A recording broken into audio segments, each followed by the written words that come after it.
나라를 크게는 세 가지로 통일왕국, 분열왕국, 생존왕국으로 나눌 수 있지만은 크게 두 가지로 나눈다면은 사울과 다윗과 솔로몬을 중심으로 한 통일왕국이 있고, 그 다음에 이제 솔로몬 아들 대에서부터 분열왕국이 시작이 되잖아요.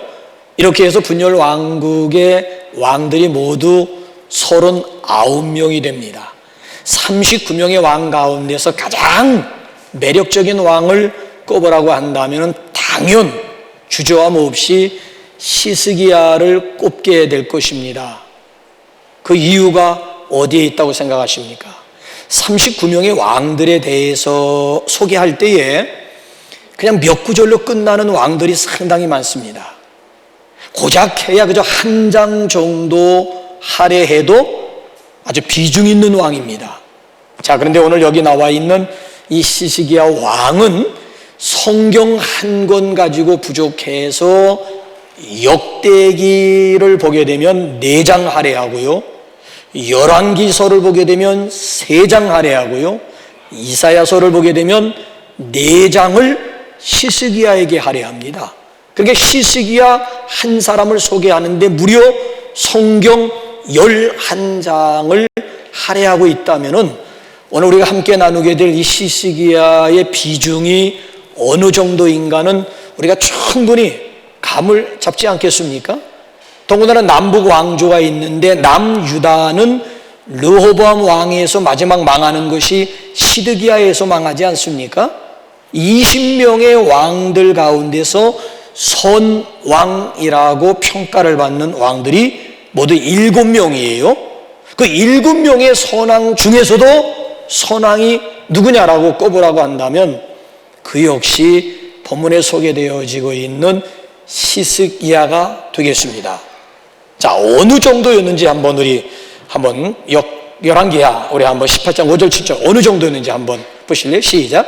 시스기야가 이스라엘 하나님 여호와를 의지하였는데 그의 전후 유다 여러 왕 중에 그러한 자가 없었으니 20명의 왕 중에 유다 여러 왕들 중에 시스기야만 한 왕이 없었다는 거예요. 7절로 한번 또 넘어가 보세요. 7절 시작. 여호와께서 그와 함께 하심에 그가 어디로 가든지 형통하였더라. 여호와가 그와 함께 하심에 시스기야가 어디로 가든지 형통하였더라.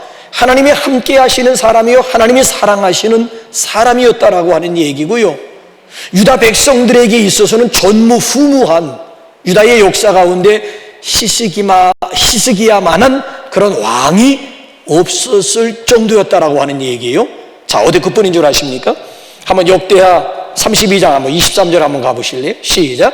이후부터 시스기야가 모든 나라의 눈에 존귀하게 되었더라. 유다 백성들에게 뿐만 아니고 하나님에게 뿐만이 아니고 모든 주변에 있는 모든 열국 가운데 존귀한 자가 되었다는 거예요. 한마디로 말씀드리면 시스기야는 형통한 사람이요 존귀한 사람이었다라고 하는 거예요. 자, 여기 오늘 본문 말씀 보게 되면 어떻게 그러면 나라 안팎으로 시스기야가 사랑받는 사람이 될 수가 있고 존귀한 사람이 될 수가 있었을까? 어떻게 하나님의 지극한 사랑을 받는 사람이 될 수가 있었을까? 자, 우리가 지난주 시간에는 삼손도 성경 4장 할애했다고 그랬어요.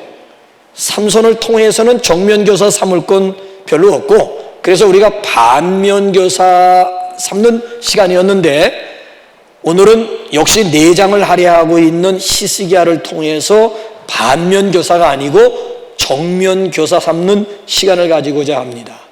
이 실패하는 사람들에게는 실패할 수밖에 없는 이유가 분명히 있고요. 반대로 성공하는 사람들은 성공할 수밖에 없는 그런 이유가 있어요.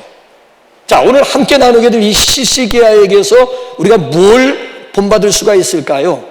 도대체 이 양반이 형통한 자가 되고 형통한 삶을 살게 된 비밀이 어디에 있을까요?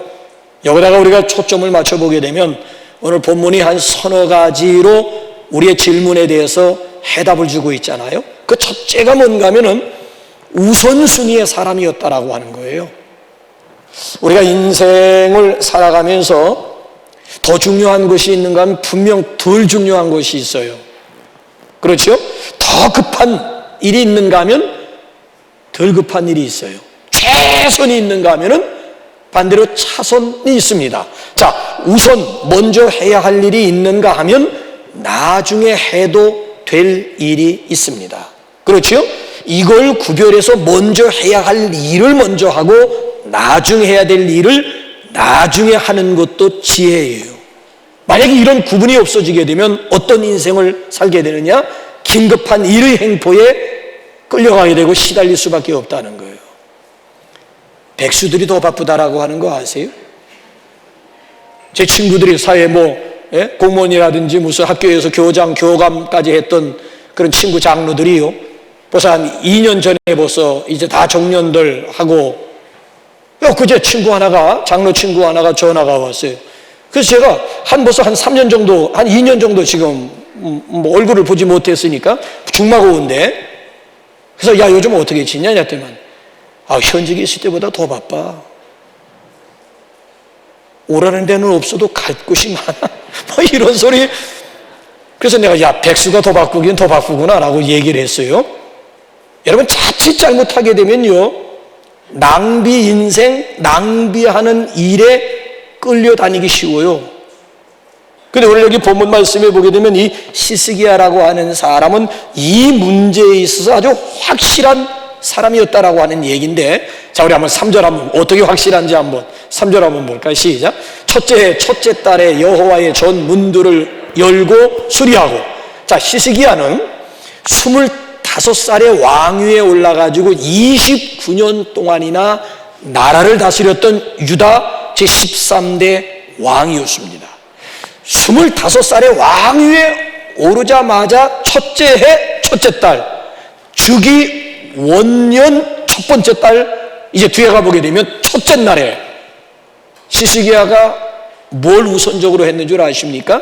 하나님의 성전을 수리하는 일에 우선순위를 뒀다라고 하는 거예요. 왜냐하면 아버지 아하스 때에 아주 완전 엉망이 되어버렸거든요.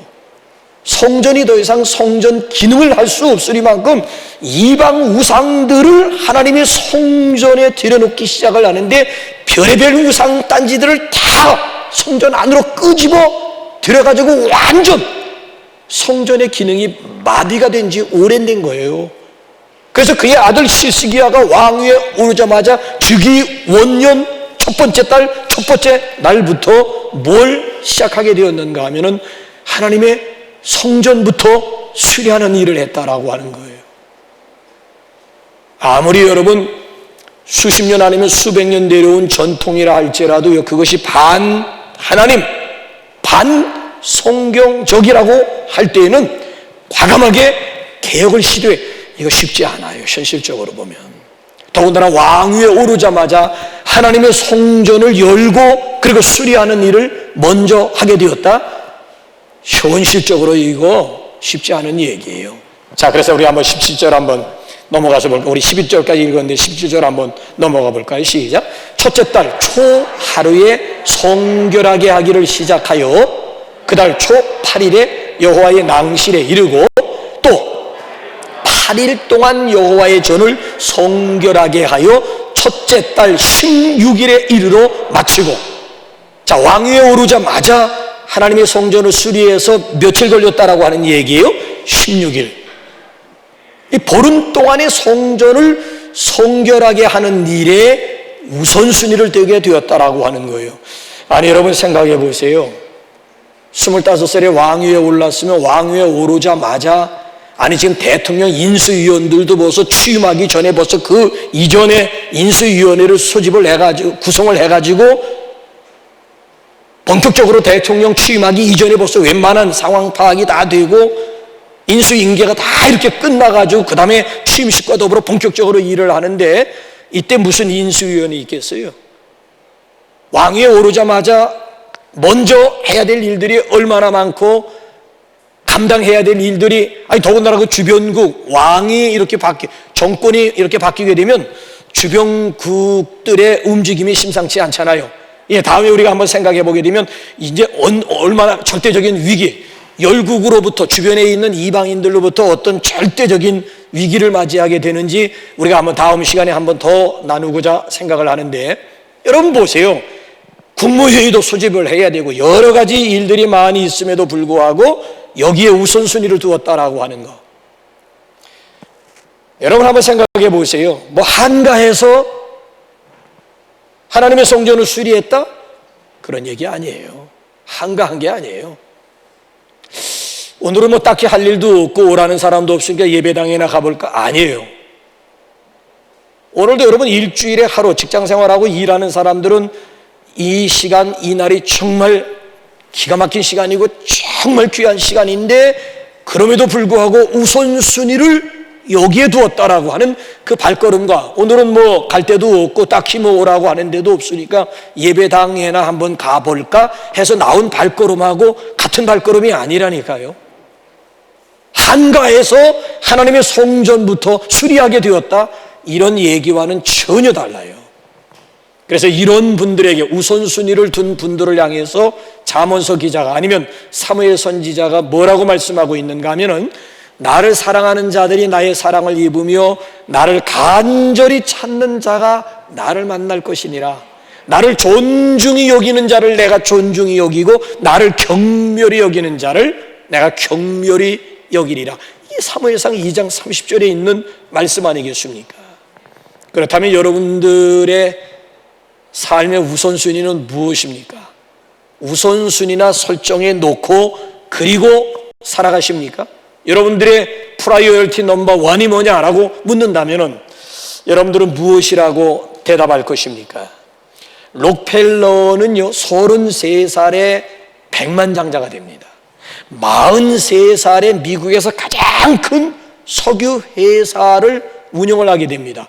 53살에는 백만장자 정도가 아니라 억만장자가 되었습니다. 억만장자, 그러니까 미국 세계 최대의 부자가 되었어요. 근데 특이병을 하나 앓고 있어요. 알로피시아라고 하는 병이 어떤 병인가 하면 머리털이 다 빠지고 눈썹까지 다 빠지고 비쩍 말라가고, 게다가 나이는 날마다 불면증에 시달리게 됩니다. 전담의가 얘기를 하기를 이 상태로 하면 1년 넘기기 쉽지 않습니다. 일종의 사형 선고와 같은 그런 진단을 받게 됩니다. 너무 괴로운 거예요. 그러니까 이 록펠러라고 하는 사람이, 아니 지금 내가 지금 먹지도 못하고 자지도 못하고 이런 고통 가운데 내가 소유하고 있는 이런 많은 물질이 이게 도대체 무슨 의미가 있더란 말이냐. 그래서 어느 날 저녁에 너무 힘들어가지고 그 자리에 벌떡 일어나가지고 뭐라고 선언을 했는가 하면은, 돈은 아무것도, 내 인생살이 가운데 돈은 아무것도 아니다. 하나님만이 내 인생 최고봉이다. 왜냐하면 7살 때부터 부모로부터 값진 20센트 주고 2센트는 네 돈 아니고 하나님의 것이니까 하나님 앞에 드리고 18센트를 네가 쓰라. 7살 때부터 홀로 주일학교 보내는데, 자 사업한다 뭐한다 해가지고 53세가 될 때까지 제대로 신앙생활을 하지 못한 거예요. 그래서 내가 원하는 부는 세계 최고 부호라고 하는 이런 어마무시한 이런 재물에 그렇잖아요. 복은 받았는지 모르지만 몸은 점점 말라가게 되고 이 상태로 하면 1년도 살지 못한다라고 하는 이런 기가 막힌 판정을 받았을 때 그 마음이 어떠하겠어요? 그래서 돈은 내 인생 가운데 아무것도 아니다라고 하는 것을 비록 깨닫고 하나님만이 내 인생의 최고봉임을 선언하고 그 자리에 엎드려가요 하나님 앞에 밤새도록 기도하는 가운데 새벽을 맞이했다라고 하는 얘기. 그 이후부터 이 록펠러의 삶이 완전히 바뀌게 됩니다. 그래서 첫 번째로 한 일이 뉴욕에 있는 리버사이드 교회를 세우게 되고요, 록펠러 재단을 만들어가지고 불우한 이웃을 돕기 위해 가지고 사회사업 아니면 자선사업 아니면 의료사업 아니면 학원 선교 등 여러 가지 방면으로 헌신하는 일을 하게 돼요. 그 결단할 때부터 이상하게 밥도 잘 먹히게 되고 잠도 잘 오게 되고, 그래서 의사들의 말로는 55살을 넘기기 힘들다라고 진단을 했는데 웬걸요? 그 이후 98세까지 의치 하나 없이 자기 이빨 가지고 건강하게 살다가 하나님의 부르심을, 그러니까 그의 인생 가운데 53세가 터닝 포인트를 이루게 된 거예요. 그래서 지난번에 말씀드린 대로 미국 내에 있는 12개 대학을 세웠는데 그 중에 지금 2대학이 명문, 세계 명문 대학으로 우뚝 서게 되었고요. 4,928개의 교회를 세우는, 그가 가지고 있는 모든 재물이라고 하는 것 아무것도 아니다, 하나님만이 내 인생의 최고봉을 선언하면서 가지고 있는 물질 가지고 선한 사업에 얼마나 많이 헌신했는지 몰라요. 그 전까지만 해도 53세까지만 해도 우선순위 없는 삶을 살다가 이제 53대 식이병으로 인해 가지고 하나님 앞에 결단하면서 우선순위 있는 그런 인생을 사는 가운데 얼마나 귀한 일을 많이 했습니까? 우리 엔데믹을 우리가 시작을 하면서 다시 한번 우리 한번 각자의 한번 우선순위를 한번 점검하는 그런 시간도 아주 귀한 의미가 있다고 봅니다. 지금 이 시기야말로, 아니 지금 이 순간이야말로 인생의 우선순위를 바르게 정립해야 할 적기라고 생각을 합니다. 우선순위 없는 사람들이 아니라 우선순위가 분명한 하나님의 사람들이 되시기를 주님의 이름으로 축원합니다. 자, 그런가 하면 두 번째로는 역사를 공부하십시오. 자, 시스기야가 왕위에 오르면서 왜 우리 조상들이 망했을까? 왜 우리나라가 무너졌을까? 왜 우리는 지금 이방인들로부터 조소와 조롱거리를 당하고 있을까? 여기다 퀘스천 마크를 붙이고 지난 역사를 뒤돌아보게 되었습니다. 그러면서 놀라운 사실을 하나 발견하게 된 거예요. 자, 우리 한번 본문 말씀 6절을 우리 한번 다 같이 한번 읽어보실까요? 6절 시작. 우리 조상들이 범죄하여 우리 하나님 여호와 보시기에 악을 행하여 하나님을 버리고 얼굴을 돌려 여호와의 성소를 등지고, 왜 조상들이 망하게 되고 나라가 무너지게 되고 이방인들의 놀이객감, 조롱거리가 되었느냐? 역사 공부를 통해서 바로 저걸 발견한 거예요. 아, 우리 조상들이 범죄했기 때문이로구나. 그 범죄의 내용이라고 하는 것이 무엇입니까? 하나님 등지고 이방 우상들을 섬겼기 때문에 무너지게 되고 망하게 되었다라고 하는 놀라운 발견이에요. 원인이 바로 여기 있었다라고 하는 얘기예요. 역사를 통해서 거울 삼게 되고 반연교서 삼게 되었다는 거예요. 그래서 이제 20절을 여러분 한번 보세요. 그래서 취한 액션이 뭔지 한번 20절 한번 우리 한번 다 같이 한번 볼까요? 시작. 시스기야 왕이 일찍 일어나 성읍의 귀인들을 모아 여호와의 전에 올라가서 속죄제와 번제를 드리게 되었다라고 하는 얘기예요. 여기에 원인이 있구나, 여기에. 그래서 성전 수리가 보름간에 걸쳐서 성전 수리가 끝나기가 무섭게 귀인들을 모아서 하나님의 성전에 올라가서 번제제와 속죄제를 드리게 되었다라고 하는 얘기예요. 그리고 나서 이제 백성들을 향해서 간곡하게 호소하기 시작합니다. 뭐라고 호소할까요? 자, 30장 한번 7절로 한번 넘어가 볼까요? 뭐라고 이제 자신이 하나님 앞에 번제와 속죄제를 드리고 그 다음에 이제 왕으로서 백성들을 향해서 무엇 담화문을 발표하며 뭐라고 호소하는지 한번 볼까요? 시작. 너희 조상들과 너희 형제같이 하지 말라.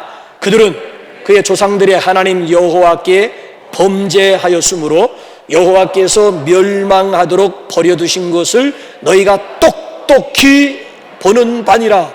너희가 너희가 목도하는 바니라. 왜 우리 조상들이 망하게 되고 왜 나라가 무너지게 되었느냐? 다른 데 있지 않다라고 하는 얘기예요.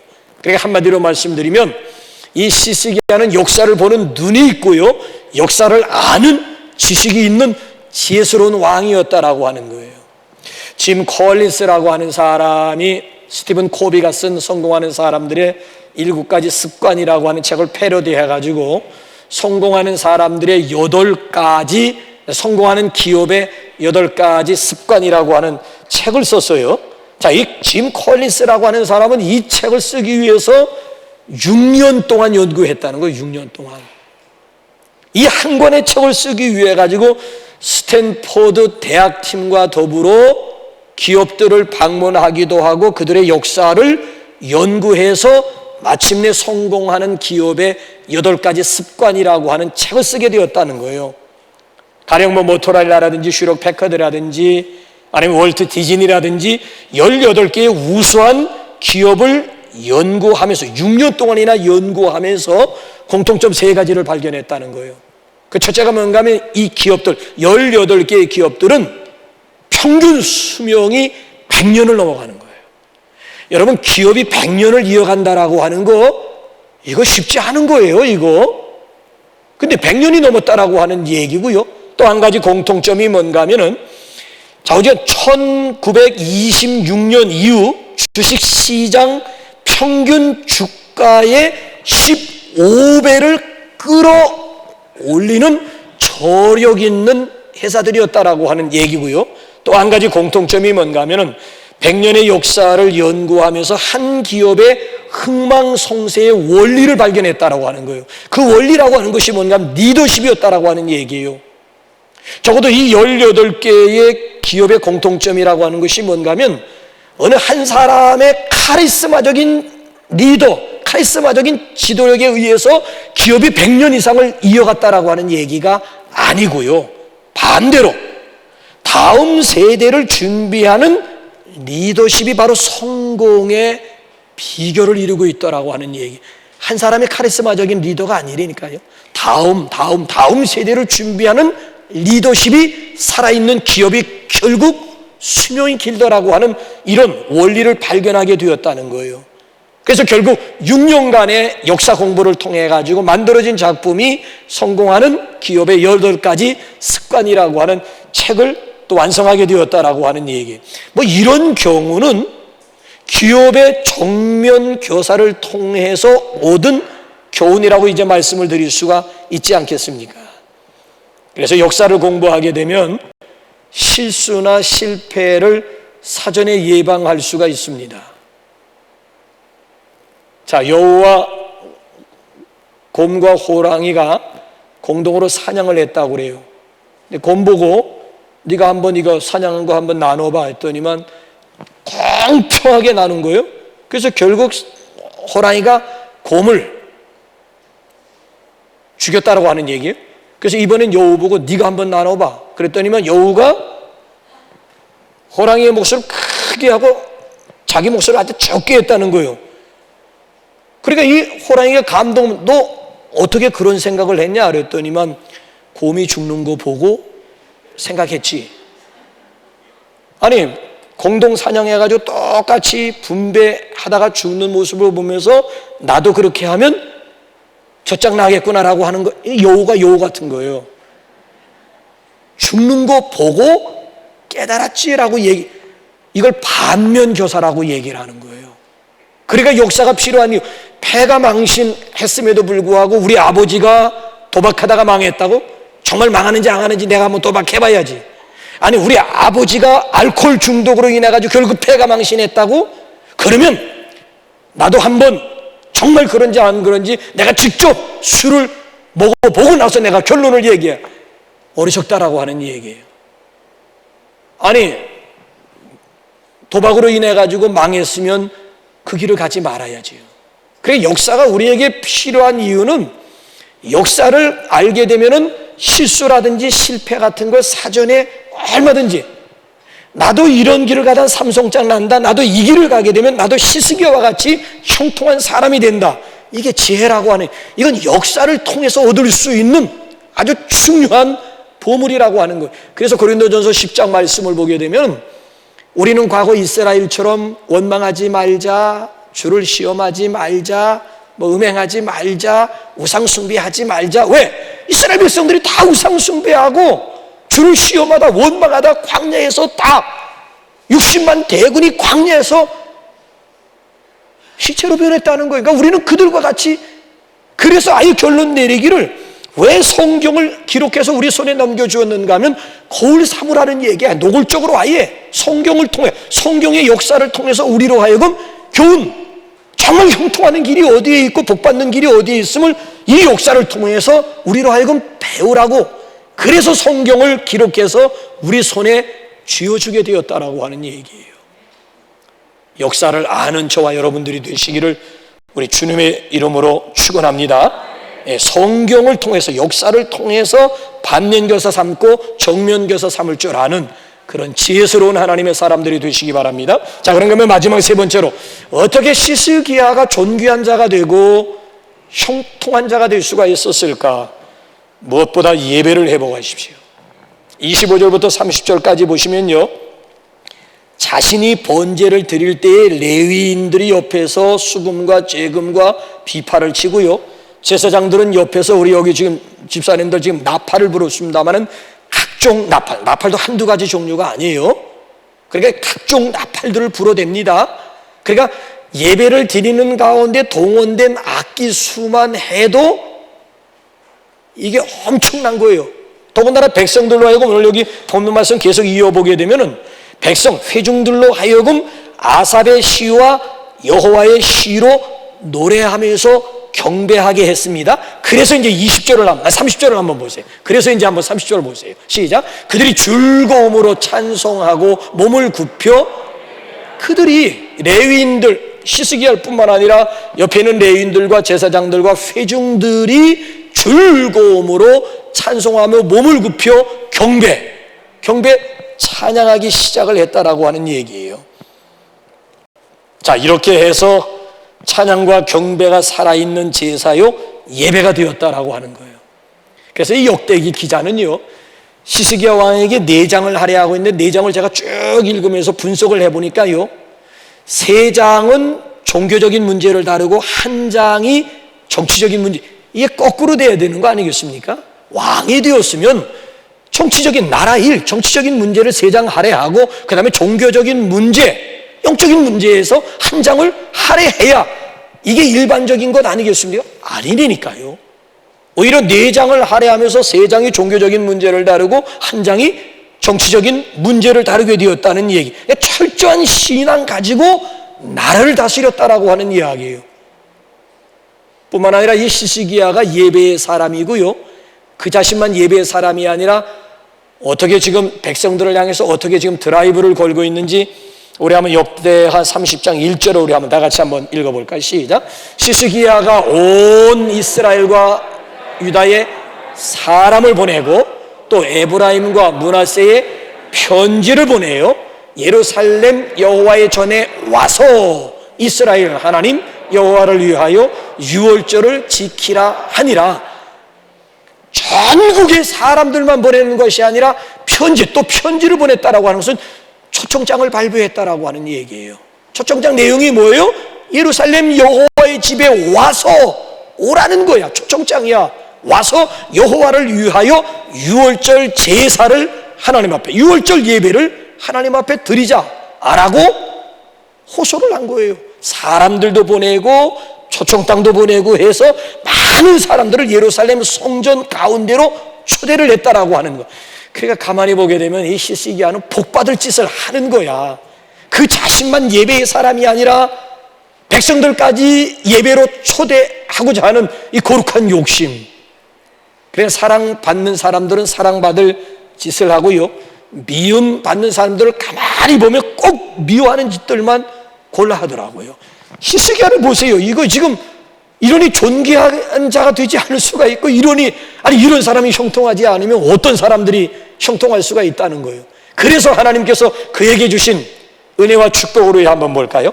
자, 우리 한번 29장 한번 30절 하반절 한번 볼까요? 자, 시작. 시스기야가 백성과 더불어 기뻐하였더라. 그 기쁨이 어느 기쁨? 이번엔 한번 30장 26절 가보세요. 어떤 기쁨인지. 시작. 예루살렘에 큰 기쁨이 있었으니 이스라엘 왕 다윗의 아들 솔로몬 때로부터 이러한 기쁨이 예루살렘에 없었더라. 솔로몬 왕 때부터 지금 시스기야 왕 아버지 아스 왕 때까지 이런 기쁨이 없었다는 거야. 솔로몬 때부터. 그럼 솔로몬 아버지 다윗 때는 있어. 왜? 다윗은 찬양과 예배의 사람이었잖아요. 시편이 바로 다윗의 작품이잖아요. 그러니까 찬양과 예배의 사람이었던 다윗 때까지는 이런 큰 기쁨이 있었는데, 그의 아들 각종 이방 여인들과 더불어 즐기면서 이방 여인들이 가지고 들어온 각종 우상들을 섬기는 왕초가 되었던 이 솔로몬 때부터 시스기의 아버지 아하스 왕 때까지는 이런 기쁨이 예루살렘 가운데 전혀 없었다라고 하는 얘기예요. 그런데 시스기야 때부터 이제 예루살렘 성 가운데 큰 기쁨, 그러니까 하나님께서 예배하는 자들에게 주시는 최고의 축복이 기쁨의 축복인 줄로 믿습니다. 그래서 여러분들이 예배 드리러 이렇게 들어올 때 여러분들의 모습과 예배 드리고 나갈 때 여러분들의 모습이 당연히 달라져야 됩니다. 들어올 때 그 모습 그대로 나간다면 여러분들은 신령과 진정으로 예배 드린 분들이야. 왜? 신령과 진정으로 예배한 자들에게 하나님께서 주시는 첫 번째 증거, 첫 번째 축복이라고 하는 것이 마음의 회복이거든요. 마음의 기쁨이 있고 마음의 평강이 있고 마음의 즐거움이 있고. 그래서 요즘에는 교회를 선택하는 기준이 뭔 줄 아십니까? 옛날에는 다 이 지역에 이사 오게 되면 저 서광교회, 은진, 은현, 서, 가련, 그리고 이 밑에 순복음, 그리고 저 넘어 부림 한 바퀴 삥 도는데 걸리는 시간이 2달이래, 2달.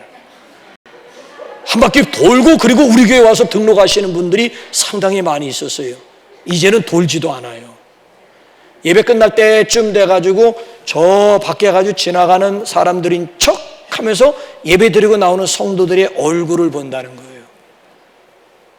얼굴만 딱 봐도 이 교회 수준을 충분히 객관적으로 평가할 수 있다는 이 교회가 은혜가 있는 교회인지 은혜가 없는 교회인지 냉랭한 교회인지 벌써 예배 드리고 나오는 성도들의 모습만 보면 벌써 충분히, 왜? 기존 신자들은 충분히 느낄 수 있어요. 새 신자들이야 모르겠지만은 기존 신자들은 벌써 예배 드리고 나오는 성도들의 모습만 봐도 그 교회 수준을 충분히 평가할 수 있다는 얘기예요.